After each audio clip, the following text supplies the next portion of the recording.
Je vous invite à ouvrir vos Bibles sans plus tarder dans Matthieu 5. Matthieu 5, verset 1. Et je demanderai peut-être à quelqu'un de courageux, j'allais dire un homme, mais à quelqu'un de courageux ou courageuse qui pourrait juste ouvrir les Velux pendant la prédication et puis le refermer après pour le bruit, mais là pendant la prédication pour qu'on puisse un peu avoir de l'air. Merci Gabriel. Merci Gabriel. Matthieu 5, verset 1. Je vais lire dans la version Semeur, vous avez peut-être la version Louis II. La version Semeur dit « Jésus, voyant ces foules, monta sur une colline. Il s'assit, ses disciples se rassemblèrent autour de lui et il se mit à les enseigner. Il leur dit « Heureux ceux qui se reconnaissent spirituellement pauvres, car le royaume des cieux leur appartient. Heureux ceux qui pleurent, car Dieu les consolera. Amen. » Amen. Et on s'arrête là pour aujourd'hui. William Barclay, un écrivain qui a vécu au XVIe siècle, a dit ceci un jour à propos du bonheur. Il dit « Le bonheur humain est quelque chose qui dépend des chances et des changements de la vie. Quelque chose que la vie peut donner, mais qu'elle peut aussi détruire. Mais le bonheur du chrétien est absolument intouchable et inattaquable. » Amen. Alors je répète. Le bonheur humain est quelque chose qui dépend des chances, des changements de la vie, quelque chose que la vie peut donner, mais qu'elle peut aussi détruire. Mais le bonheur du chrétien est absolument intouchable et inattaquable. Amen. Quelle belle citation pour continuer notre étude sur les béatitudes. Je vous rappelle, les béatitudes, en latin, veut dire bonheur. Et dans le Nouveau Testament, dans ces béatitudes, il y est repris plusieurs fois le mot « heureux ». Ça vient du grec qui exprime plutôt un bonheur intérieur, un bonheur surnaturel et un bonheur divin. Ça veut dire que ce n'est pas un bonheur que le monde peut donner lorsque, par exemple, la France gagne face au Gibraltar. Ce n'est pas vraiment un vrai bonheur parce qu'on connaît l'équipe en face. Ce n'est pas le bonheur que l'on a lorsque on arrive à avoir une augmentation. C'est un bonheur, c'est quelque chose qui nous rend heureux, mais c'est quelque chose d'éphémère. Là, il est question d'un bonheur divin, un bonheur surnaturel qui implique que ce bonheur ne peut pas s'obtenir par nos propres forces. Mais c'est un bonheur qui nous est réservé. Et ce qui est important de comprendre, c'est que lorsqu'on parle des béatitudes, Jésus s'adressait d'abord à ses disciples. D'ailleurs, quand on a lu le premier verset, il est dit que Jésus, voyant la foule, il s'assit et ses disciples se rassemblèrent autour de lui.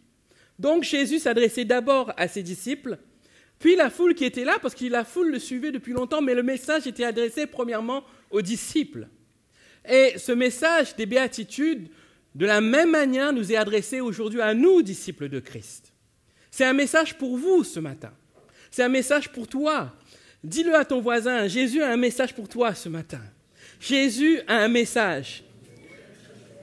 Et ce message, bien-aimé, c'est un message de bénédiction. Amen. Jésus a un message de bénédiction pour ta vie. Ce bonheur intérieur et divin, surnaturel, nous est donné. Et on a commencé à en parler il y a 2 semaines de cela pour ceux qui étaient là et on avait vu cette notion de suis-je heureux, suis-je béni. Et si vous avez raté ce premier chapitre, je vous invite à aller sur notre chaîne YouTube et de regarder la vidéo et de vous imprégner un peu de ce premier chapitre parce que c'est intéressant parce que nous nous sommes posé la question, est-ce que nous sommes réellement heureux ? Et nous sommes basés sur le texte de Philippiens 4.4 qui nous dit « Réjouissez-vous toujours dans le Seigneur », je le répète, réjouissez-vous. Je ne vais pas refaire ce message, je vous invite vraiment à le relire, mais j'aimerais que ce matin qu'on puisse commencer notre étude sur les béatitudes et aller dans ces premières béatitudes et aborder le chapitre 2 que j'ai intitulé « Le comportement du disciple » ou comment un disciple doit vivre sa relation avec Dieu. Et tout d'abord, vous parlez du chapitre 5. Le chapitre 5, c'est un des premiers discours, des plus grands discours que Jésus ait donné pendant son ministère terrestre, qu'on appelle le sermon sur la montagne. Et ce sermon, il est dit que c'est sur une montagne, mais ce n'est pas vraiment une montagne, c'est une colline. Je vous ai dit il y a 2 semaines que c'était les collines de l'ouest de Galilée, il me semble.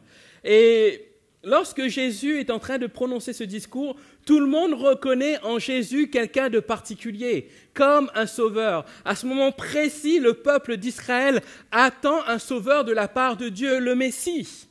Et pour eux, dans leur tête, ce Messie viendrait comme David. David, ce héros, ce roi qui allait venir et qui allait délivrer le peuple d'Israël de quoi? Du joug de l'Empire romain. Et ils s'attendaient à cela, ils s'attendaient à un héros politique, à un héros religieux, à un héros spirituel aussi. Et ils s'attendaient à couronner un roi. D'ailleurs, à un moment donné, Jésus s'éclipse parce que tout le monde voulait le faire roi. Vous vous souvenez de ce passage-là? Et Jésus ne voulait pas être ce roi-là. Mais il était un autre roi, le roi de gloire, le roi divin, qui se présente devant le peuple. Et alors qu'il se met là en position pour parler au peuple, parce que c'était aussi la position préférée des rabbins de l'époque, en hauteur pour pouvoir parler des choses de Dieu. Alors qu'il se met là devant le peuple, il se révèle comme ce roi de gloire, il se révèle comme ce Dieu qui s'est incarné, qui est là pour parler à son peuple. Alors qu'il est comme ce roi de gloire, le peuple ne le voit pas comme cela. Le peuple ne voit pas cette couronne qui est sur sa tête. Et en pensant à cela, moi je vous invite ce matin, avant qu'on rentre plus en détail dans les béatitudes, de vous imprégner de cette dimension d'un roi qui parle à son peuple. Un roi qui adresse à son peuple des bénédictions. Et je vous invite vraiment dans votre cœur à avoir ce cœur ouvert en disant « Seigneur, je suis prêt. Mon maître, je suis prêt. Je suis prêt à recevoir. Je suis prêt à t'écouter. Et surtout, je suis prêt à t'obéir. » Amen.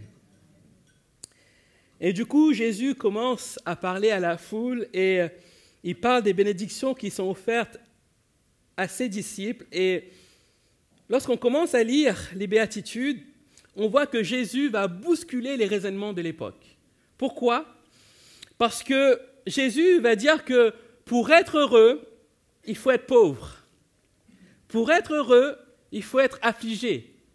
Pour être heureux, il faut être débonnaire, humble, et c'est réservé aux affamés, aux assoiffés. Et c'est un message qui est contraire au raisonnement de l'époque et contraire à notre raisonnement aujourd'hui, n'est-ce pas? Pour moi, quand je suis pauvre, je ne suis pas heureux. Quand moi je suis affligé, je suis en pleurs, je ne suis pas heureux.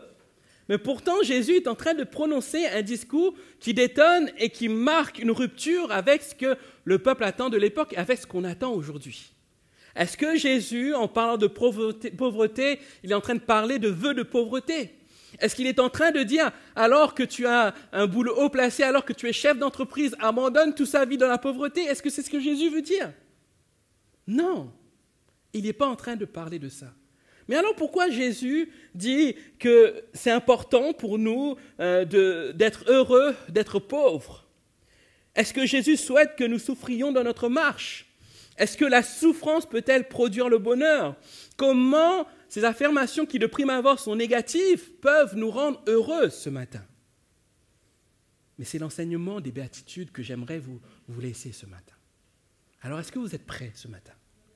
Est-ce que vous êtes prêts à changer complètement de pensée, parce que c'est ce que Jésus nous appelle à vivre. Ne pas nous arrêter à ce que l'on connaît déjà, ne pas nous arrêter à ce qu'on croit détenir en termes intellectuels, en termes d'équipement physique, et se dire, Seigneur, aujourd'hui, je veux m'attendre à toi. Je suis prêt à être bousculé. Est-ce que tu es prêt à être bousculé? Amen. Alors on va y aller alors. Alors Jésus commence la première béatitude en disant « Heureux les pauvres en esprit ». La version Semeur nous dit ceci « Heureux ceux qui se reconnaissent spirituellement pauvres, car le royaume des cieux leur appartient. » Ici, il est question d'une notion, le royaume des cieux. Et le royaume des cieux, c'est le royaume où où est le règne de Jésus-Christ. Il y a à la fois un aspect eschatologique, c'est-à-dire de la fin des temps, et un aspect aussi immédiat. Ça veut dire qu'il y a un aspect de règne éternel avec le Christ et un aspect où nous sommes un peuple de sacrificateurs, où nous sommes un royaume de sacrificateurs, nous sommes déjà sujets de Jésus-Christ. Donc faisons partie du royaume des cieux. Et pourquoi Jésus débute alors par « heureux les pauvres en esprit ». Que voulait-il dire? Est-ce qu'il fallait être pauvre pour vivre vraiment pleinement comme Jésus? Est-ce qu'il fallait un dénuement matériel? Est-ce qu'il parle de pauvreté matérielle? Tout d'abord, on va s'intéresser un peu à cette notion de pauvreté. Et dans le grec, on voit qu'il peut y avoir deux significations dans cette notion de pauvreté. La première signification, c'est celui qui est pauvre dans les biens de ce monde. Il n'y a rien. Il n'a rien et il est pauvre. Il vit vraiment sans rien, en fait. Ça, c'est la première définition. Et la deuxième définition, c'est le pauvre qui est économiquement pauvre, mais qui n'est pas démuni complètement du matériel. Ça veut dire qu'il survit, en fait. Il survit chaque jour pour vivre. Ça veut dire qu'il ne vit pas dans l'excès. Il ne vit pas non plus dans la suffisance où il peut se dire « je vis tranquillement ». Il vit au jour le jour. Il est pauvre comme cela. Donc, il y a toute cette notion de pauvreté, à la fois dénuement matériel, à la fois de survie, qui le rend dépendant à quelque chose. Et quand Jésus parle de cette pauvreté, il prend cette analogie vraiment pour nous faire comprendre que cette pauvreté qui est visible, matérielle, etc., doit être aussi de la même portée pour nous dans le domaine spirituel. Et cela veut dire que l'homme doit se sentir vide, l'homme doit se sentir pauvre, l'homme doit se sentir impuissant, c'est-à-dire un dénuement total pour être entièrement dépendant de la grâce divine. C'est ça, pauvre en esprit. Et personne ne peut entrer dans ce dénuement sur la base de l'orgueil. Dieu nous appelle à enlever, à mettre de côté, à crucifier l'orgueil de notre vie. C'est comme cela, en fait, que nous pourrons hériter du royaume des cieux. Et donc l'homme, avec cette analogie de la pauvreté, l'homme disciple de Christ, quand je dis l'homme, c'est avec un grand H, hein, l'homme et la femme, doit être ce mendiant dépourvu de ses bagages physiques, dépourvu de ses bagages intellectuels, et qui doit être en constante recherche de ce qui lui permet de vivre spirituellement. Vous avez compris? Ça veut dire que je ne dois pas seulement m'attendre à ce que je sais déjà, mais je dois dire comme ça, j'ai le minimum, je considère que j'ai le minimum, il me faut plus encore. Il faut que je recherche la grâce, je recherche Dieu, je recherche sa présence, je recherche vraiment cette dépendance à lui. Ça doit être notre état d'esprit, non pas être suffisant. Et souvent, en tant qu'homme, être humain, nous nous satisfaisons rapidement de ce qu'on a. Oh, ça fait 30 ans que je suis converti, je ne vais rien m'apprendre. Je fais partie d'une lignée pastorale, tu ne vas rien m'apprendre. Mon frère est pasteur, mon père est pasteur, tu ne vas rien m'apprendre. Ce n'est pas ce que dit ce passage-là. Il dit un dénuement total, comme la personne qui est pauvre. Mais pas un dénuement où tu te dis, il y a un plan B, mais c'est d'être dans un cas où tu dis, il n'y a pas d'autre choix. Et c'est ça que Dieu nous demande. D'avoir ce dénuement en esprit en disant « Seigneur, je veux dépendre entièrement de toi ». Et cette vérité ne se trouve pas seulement dans le sermon sur la montagne. Jacques 4,10 nous dit aussi « Humiliez-vous devant le Seigneur et il vous élèvera ». Plusieurs personnages de la Bible ont connu aussi cette pauvreté en esprit. On a l'exemple de Jacob, alors qu'il a combattu Dieu toute la nuit. Et finalement, Dieu lui a luxé la hanche, dans Genèse 32, vous pouvez le voir. Alors qu'il arrive à ce point de dénuement entier, Dieu va faire quelque chose et dit, il le bénit là. Verset 29. De même, Gédéon se rendit compte de son incapacité lorsque l'ange vient le voir. Il va dire à l'ange ceci, « Ah, mon Seigneur, avec quoi délivrerai-je Israël? Voici ma famille est la plus pauvre en Manassé, et je suis le plus petit dans la maison de mon père. » Et il dit cela alors que l'ange vient de lui dire « Lève-toi, vaillant héros ». Mais Gédéon, à ce moment-là, réalise qu'il est dans une pauvreté extrême de ce qu'il est capable d'apporter. Et alors qu'il est dans cette pauvreté extrême, c'est là que Dieu va agir, va l'équiper pour faire de lui ce héros que la Bible connaît. Mais si Gédéon était venu dire « Oh Seigneur, ok, c'est bon, je commence demain, Seigneur. Ça va? Ça te va ?» C'est pas la même chose, c'est pas le même comportement, comprenez? Et Gédéon a connu cela, Pierre même aussi a connu cela. Il dit, alors qu'il est face à Jésus, il dit « Retire-toi de moi parce que je suis un homme pécheur. » Heureux les pauvres en esprit, car le royaume des cieux est à eux. Quel est ton rapport avec Dieu? Est-ce que tu considères Dieu comme le capitaine de ta vie? Ou tu es ton propre capitaine? C'est important. C'est important de considérer ça. Et ce que je vous dis, je me le pose à moi-même en fait. Parce que je ne suis pas exempt de ça. L'enseignement, c'est pour moi d'abord parce que je vous l'apporte. Et je me dis, il faut absolument que chaque jour, Dieu soit le maître de ma vie. Et que ce ne soit plus moi qui gère ma vie, mais ce soit Christ. Comme Jean-Baptiste disait, qu'il croisse et que je diminue. Est-ce notre prière? Et Jésus est en train d'exhorter ses disciples en leur disant, il y a une bénédiction à la clé. Si vous arrivez dans ce dénuement total de votre être. Et accepter cette pauvreté spirituelle, c'est accepter de changer notre manière de penser. C'est un changement complet de paradigme. Le monde dit ceci, affirmez-vous, soyez fiers de vous-même, luttez pour avoir votre place au soleil. Alors que Dieu dit ceci, si nous réalisons notre faiblesse, notre pauvreté spirituelle, ce n'est pas la fin, ce n'est que le commencement. Amen. Changeons notre manière de penser, notre manière de voir les choses. Être pauvre en esprit signifie être sans ressources, sans fierté, sans assurance, ni complaisance envers nous-mêmes. Et c'est le chemin à suivre, non seulement pour celui qui s'approche de Dieu, mais pour aussi le disciple affermi dans la foi. Ce n'est plus moi qui vis, mais c'est Christ qui vit en moi. Amen. Alors, comment devenir pauvre en esprit? D'abord, vous dire que n'essayez pas d'y parvenir seul.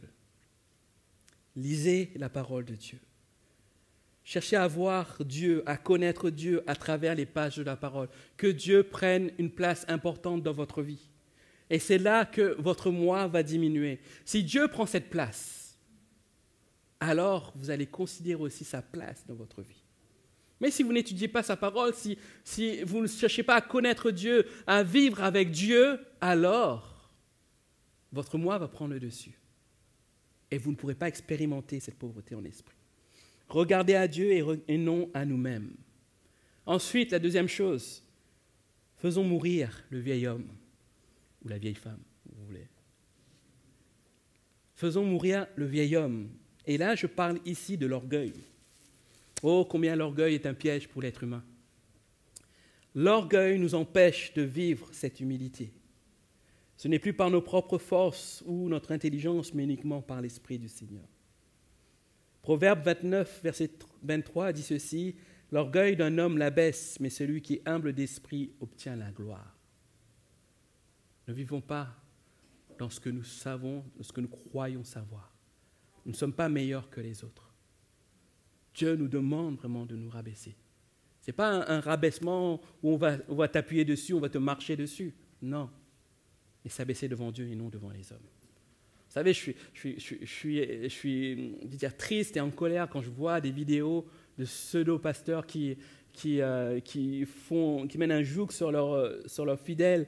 J'ai même vu des vidéos où les pasteurs doivent monter sur le dos des fidèles pour marcher dans l'église. Mais c'est quoi ça? C'est quoi ça?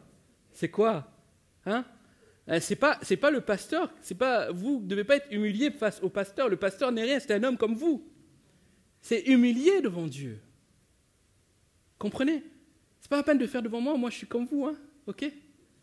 C'est Dieu qui compte, c'est Dieu.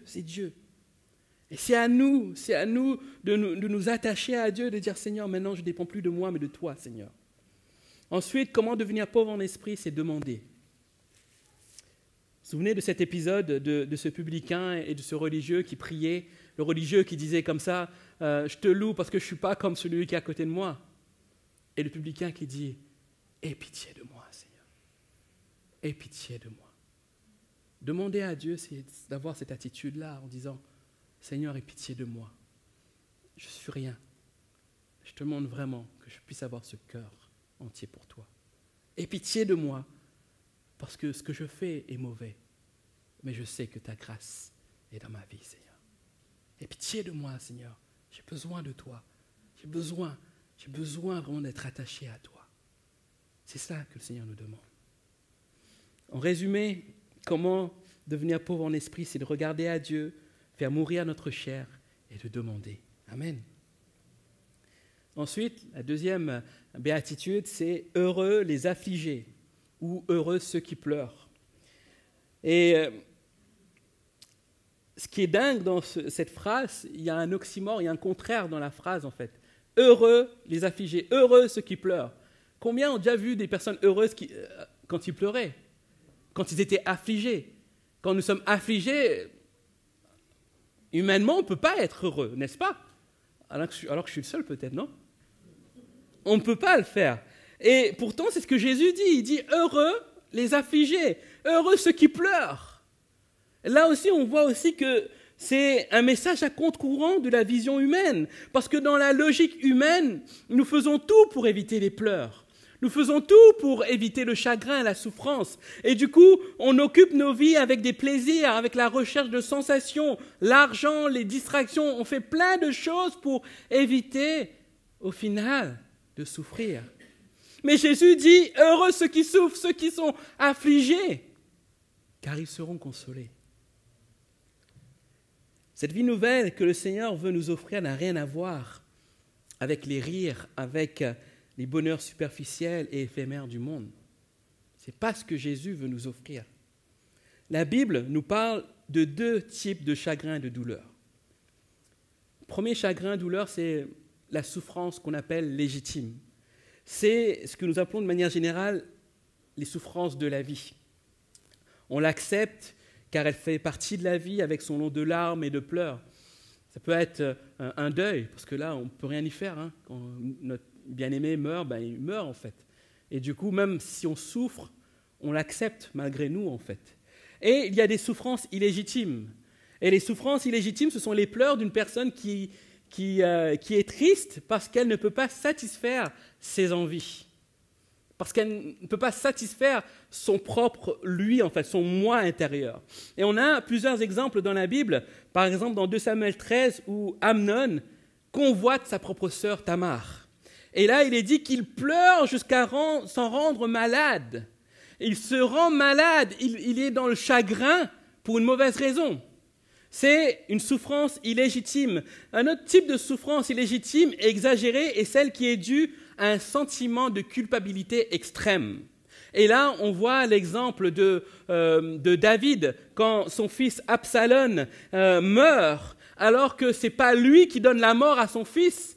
Il est dans un chagrin extrême et il se sent coupable de sa mort, alors qu'il y est pour rien. Il y est pour rien. Et cette souffrance illégitime peut nous empêcher de vivre épanouis avec Dieu. Parce que ce n'est pas Dieu qui la veut, c'est notre moi, c'est notre être qui l'expose en fait. Et la Bible nous parle aussi d'une autre douleur. Et celle-ci, cette douleur-là, elle est divine. Cette douleur-là procure la vie. Et c'est l'apôtre Paul qui en parle dans 2 Corinthiens 7, 10, où il est dit « En effet, la tristesse selon Dieu produit une repentance à salut, dont on ne se repent jamais. Tandis que la tristesse du monde produit la mort.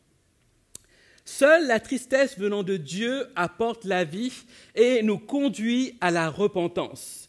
Il est question ici de la tristesse face au péché, de notre sensation, de notre état d'esprit face au péché.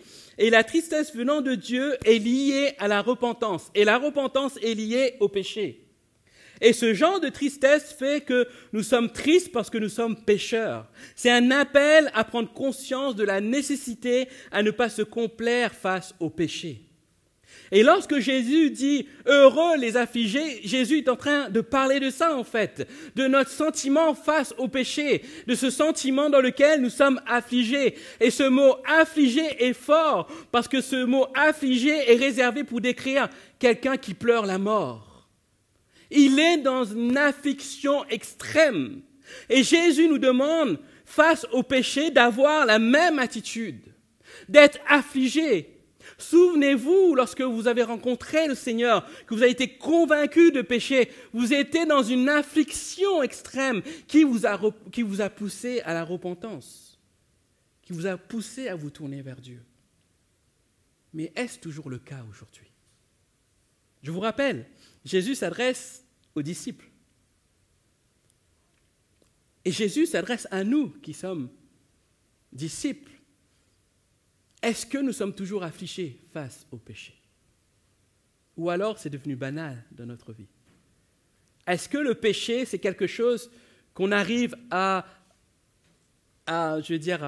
mélanger à notre vie, à harmoniser à notre vie, ou le rejetons-nous comme disant « Non, je ne peux pas vivre avec le péché parce que ça m'émeut intérieurement, je ne peux pas vivre avec le péché, il faut que je me tourne vers Dieu et que Dieu me restaure, Dieu me pardonne. » Et là, il y a une nécessité, bien-aimé.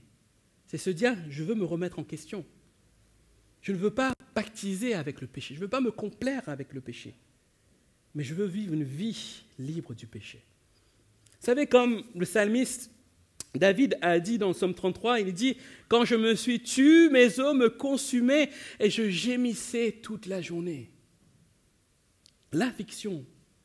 Et David ne voulait pas confesser son péché et il va dire ensuite « Je t'ai fait connaître mon péché, je ne t'ai pas caché mon iniquité. J'ai dit « J'avouerai mes transgressions à l'Éternel et tu as effacé la peine de mon péché. » Donc d'abord, il a ce sentiment dans lequel tout son être est en train de s'apesantir et c'est comme sa vigueur qui devient sécheresse. Il est comme rongé de lui-même. Il a ce sentiment-là et ensuite, il fait connaître son péché à Dieu.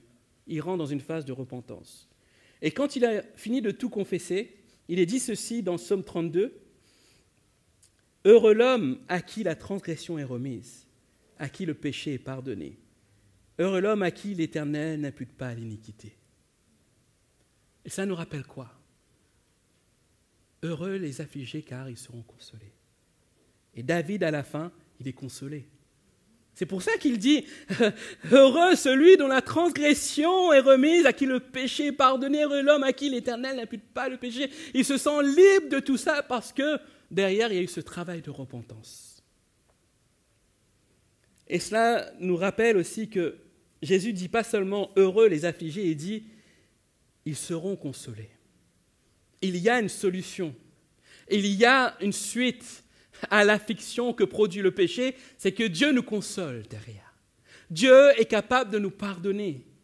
Si nous conservons le péché dans notre vie et l'accumulons, nous verrons qu'il devient destructeur dans notre vie. Des fois, on ne voit pas venir. On chérit un péché. On se dit, oh, je vais y arriver, ou ouais, ça va, j'arrive à maîtriser ça. On ne doit pas maîtriser le péché. On ne doit pas maîtriser, on ne doit pas devenir ami avec le péché. On doit le rejeter. Et tout faire pour le rejeter. Certains nient leur péché comme les pharisiens le faisaient à leur époque. Ils vivent de tromperie, essayant de faire croire à chacun qu'ils sont parfaits. D'autres admettent leur échec et essaient ensuite de changer eux-mêmes, mais sans succès. Souvent, j'ai remarqué, chez les personnes les plus pieuses, ceux qui ont une attitude pieuse, c'est souvent ceux qui cachent des péchés. Quand on force l'attitude, vous savez, quand on force, quand on veut montrer une attitude de « je suis meilleur que les autres, je suis plus spirituel que les autres », souvent ça cache une attitude de péché. Et rien ne peut être caché devant Dieu. On peut se cacher mutuellement les choses, mais tout est nu et à découvert devant notre Créateur. Ce qui est important, c'est ça. C'est dire, Seigneur, je me mets en règle avec toi, Seigneur, parce que tu vois ce que je vis là. Les autres ne voient pas. Le dimanche, je mets mon masque. Le dimanche, je suis le super chrétien que tout le monde aime, j'apporte le verset qu'ils veulent, etc. Je suis le chrétien le plus cool. J'arrive et tout le monde veut me ressembler. Mais au fond de moi, je vis des choses. Je te déplais, Seigneur. Seigneur, pardonne-moi, Seigneur. Je reconnais mon état. Je veux pas vivre avec le péché. Je veux vraiment, Seigneur, me tourner vers toi. Tout abandonner, Jésus. Et Dieu demande la repentance. Il demande une conviction de péché claire. Et c'est une réelle repentance. Et si on n'arrive pas à faire de différence avec cette conviction claire de péché, c'est que la repentance n'est pas réelle. J'aimerais vous parler maintenant des obstacles à un cœur affligé. Le premier obstacle d'un cœur affligé, c'est le désespoir. Comment peut se traduire le désespoir? C'est par exemple de dire « Dieu ne peut pas pardonner cela. Dieu ne peut plus me pardonner. Je suis allé trop loin. Je suis allé trop loin dans mes bêtises. Dieu ne m'aime pas. Il ne peut pas m'aimer. Il ne peut pas aimer quelqu'un comme moi. Dieu ne peut pas se satisfaire de quelqu'un comme moi. Je suis tout le temps en train de pécher. Je n'arrive pas à m'en sortir. » C'est le désespoir. Et derrière, qu'est-ce qui se passe? On se laisse entraîner. On se laisse entraîner par les mensonges du malin. Ensuite, il y a la complaisance envers soi-même. Penser qu'on n'a rien à changer. Se croire juste. Et c'est ce qu'il y a de pire en fait, car l'orgueil, je vous rappelle, est un péché. Ensuite, il y a la présomption. Ne pas avoir la réalité du péché dans notre vie. Faire le minimum sans réel changement dans le cœur, parce qu'on n'a pas vraiment conscience des dégâts du péché. Continuer à pécher sans remise en question, en se disant, on est sur le chemin, de toute façon, voilà. On ne peut pas se contenter de cela. Ensuite, il y a la procrastination spirituelle. Vous connaissez? La procrastination spirituelle, c'est le fait de repousser à plus tard. Remettre à plus tard les décisions que je dois prendre sur ma vie aujourd'hui. Et je suis pleinement conscient qu'il faut que je prenne, mais je vais remettre à plus tard. C'est prendre un doggy bag. Je prends le message du pasteur, je le mets dans le doggy bag, j'emporte chez moi, je verrai si je le réchauffe ou pas, et si je le mange, et puis on verra après si je l'oublie. Ne partons pas avec un doggy bag. Prenons vraiment le message, si cela nous concerne aujourd'hui. Pendant Echo, on a appris un événement terrible. C'est le premier jour. J'apprends, et c'était Bénédicte qui avait entendu ça. Il y avait un jeune qui la veille était mort. Il devait venir à Echo. Et il est mort de quoi? D'un accident de voiture. Il sortait de boîte. Et il y avait 4 occupants dedans. C'est le seul qui est mort. Et ce jeune était apprécié du groupe de jeunes, là où il était. C'était un jeune qui voulait aller plus loin avec Dieu. Mais à un moment donné, il a fait de la procrastination. On ne sait pas ce que tout à l'heure nous réserve. C'est-à-dire demain, tout à l'heure. Si Seigneur parle à vos cœurs aujourd'hui, si vous entendez sa voix, n'endurcissez pas vos cœurs. Ne prenez pas de doggy bag. Si Dieu te parle, mon frère, ma sœur, ce matin, transforme l'essai. Va plus loin. Il en dépend de toi et de Dieu. Même pas de moi. Même pas de ton frère, ta sœur qui est à côté de toi. Même pas de ton mari, de ta femme qui est à côté de toi. C'est toi et Dieu. Ne rentrons pas dans une procrastination spirituelle. Ensuite, l'autre obstacle à un cœur affligé, c'est la légèreté. Sous-estimer les conséquences du péché. La vie n'est qu'un simple parti de plaisir. Je suis jeune, à quoi bon? Ou j'ai 30 ans de conversion, qui va m'apprendre des choses? Parce que souvent on dit les jeunes, mais les plus âgés aussi. C'est important, bien-aimés, de ne pas rentrer dans ces obstacles-là pour nous empêcher d'avoir ce cœur affligé. Alors, comment obtenir un cœur affligé? Mais c'est de regarder à la croix. Regarder à la croix. J'ai un ami et il a comme leitmotiv, c'est tout a toujours rapport avec Jésus-Christ. Et notre vie doit être tournée vers Jésus. Tournée vers Jésus. Et ça doit être notre motif aujourd'hui. Comment avoir un cœur affligé, c'est de regarder à la croix. Il faut comprendre, reconsidérer ce que le Christ a fait. Combien de fois j'étais ému quand je lis les évangiles, que j'arrive au passage de la croix et je dis « Waouh, Seigneur, tu subis tout ça pour moi !» Alors qu'on connaît la suite, on sait qu'il va ressusciter. Mais mon cœur est affligé dans le sens où je dis « Seigneur, waouh, la croix, c'est terrible. » Je ne sais pas si vous avez regardé le film « La Passion du Christ ». C'est terrible ce film. Hein. On voit les souffrances et tout. Il y a même eu une histoire par rapport à ce film, c'est que vous savez que Jim Caviezel, celui qui interprète Jésus, il avait une protection sur le dos en fait. Vous savez quand il le fouettait. Et à un moment donné, la protection est partie. Et il a vraiment senti, il a vraiment senti le coup de fouet en fait. Et il a senti qu'un seul coup de fouet. Alors que Jésus, lui, il n'y a pas eu un moment donné où on a dit coupez, on refait la scène, on remet les protections. Et quand je regardais ce film la première fois, j'étais tellement ému. Je dis, Seigneur, c'est vrai, tu as fait ça pour moi. Est-ce que nous sommes encore émus par rapport à la croix? Tout ne s'arrête pas à notre conversion, bien-aimés. Et tout commence à notre conversion. Regardez à la croix. Ensuite, étudiez le péché dans les Écritures. Que dit la Bible par rapport au péché? Il faut revenir à la base pour comprendre ce qu'est le péché. Parce que souvent on l'oublie, ce qu'est le péché. Et ce que nous dit la Bible? La Bible dit que le péché foule aux pieds les lois de Dieu. Le péché traite sans égard son amour. Le péché attriste son esprit. Le péché éloigne sa bénédiction. Le péché nous affecte brutalement. Le péché met à découvert et nous rend impurs et nous vole notre robe et notre couronne. Le péché nous dépouille de notre gloire. Le péché nous laisse dans des vêtements souillés. C'est ce que dit la Bible. Il faut nous rappeler ça.